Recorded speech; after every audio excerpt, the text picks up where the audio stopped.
Hello, this is Roan Celis Capistrano of 1 Million Club. In this video, I will share to you my story from being an employee to entrepreneur. How you spend your time is more important than how you spend your money. Kung gaano natin pinapahalagahan ng pera, ang pag-iipon, mas kailangan na mas pahalagahan natin ang ating oras. Unfortunately, marami ang sinasayang lang ang oras. If you want to become successful, you have to spend your time wisely. If your only source of income today is your job, I recommend that you explore business. Why? Because of these reasons. In job, linear growth or zero, meaning ang pagtaas ng sweldo mo mabagal or pwedeng wala ka pang increase. Sa business, exponential growth. Yung income mo sa job ng isang taon, pwedeng sa business kitain mo lang ng isang buwan. Sa job, limited income. Sa business, unlimited income.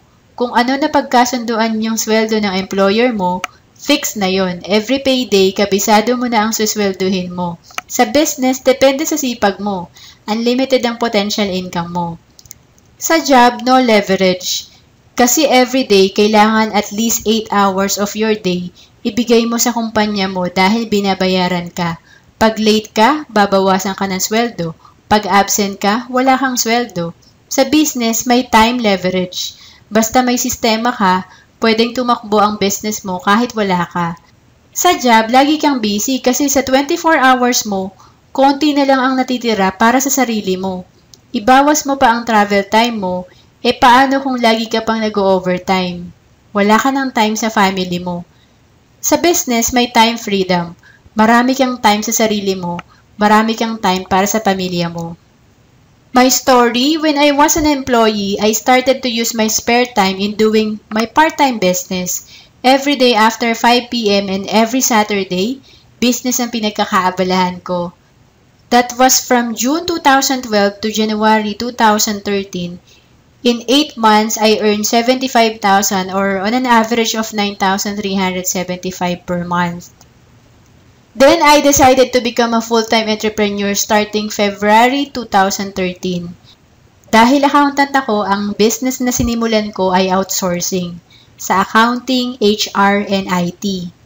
Parang employee din, I work 8 hours every day. Ginawa ko to for almost 2 years, from February 2013 to December 2014. Unfortunately, I failed. Because di ko nakayanan ng workload. Pag nagre-resign tao ko sa accounting, ako ang sasalo. And busy din ang mga business partners ko. I lost 380,000, my investment, plus time, plus effort. My next strategy, I go back to my financial coaching business.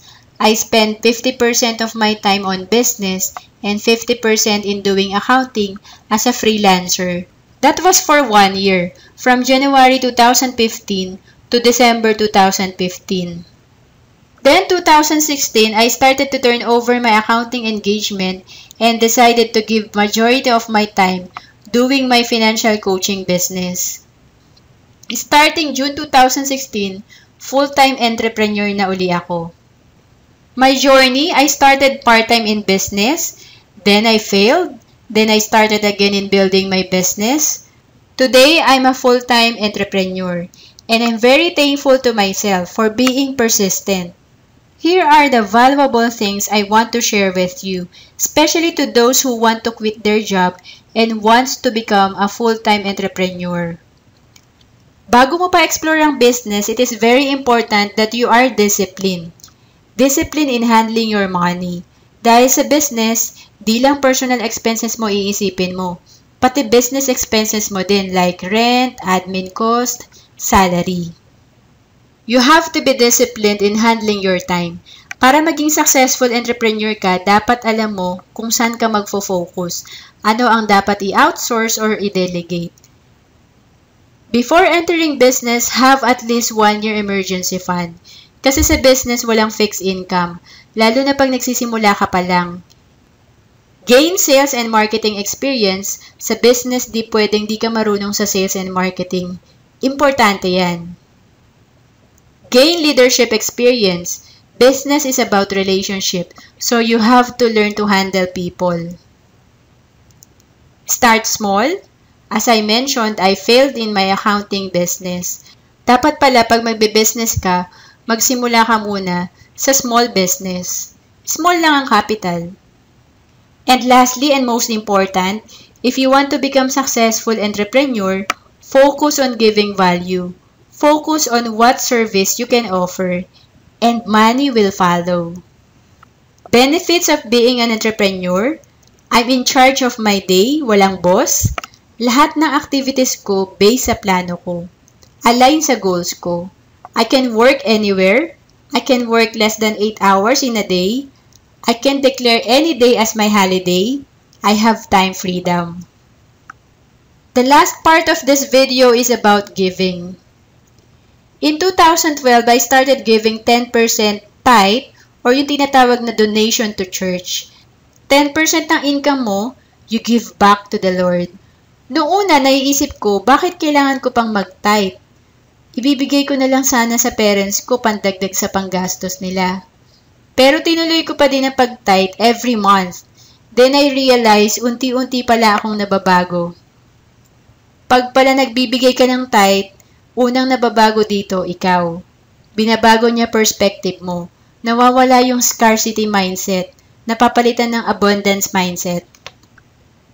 The more I give, the more I receive. When you give, di lang financial blessing ang ibabalik sa'yo ni Lord. Pati sa health, relationship, ibe-bless ka niya more than sa value na binigay mo. Brother Bo Sanchez said, the ultimate purpose of money is to love others. Importante na may financial goals tayo para sa sarili natin at pamilya. Pero mas maganda kung isa sa goal natin, isa sa reason natin bakit gusto natin maging wealthy, ay ang makatulong sa iba. We can sponsor a feeding program, we can be part of fundraising for a medical mission, and we can support scholarship program. To summarize what we have learned from our topic, financial leverage, how to achieve financial success faster than you ever thought possible. First, it is important that you have the right mindset. Second, we have learned how to compute financial goals. Third, in taking action, be creative. Fourth, we differentiate working smart versus working hard. Fifth, we discuss time and money leverage. Sixth, I share my story and the important factors to consider before entering a business. And lastly, we discuss the value of giving. I hope marami kayong natutunan. Please, please, please take actions.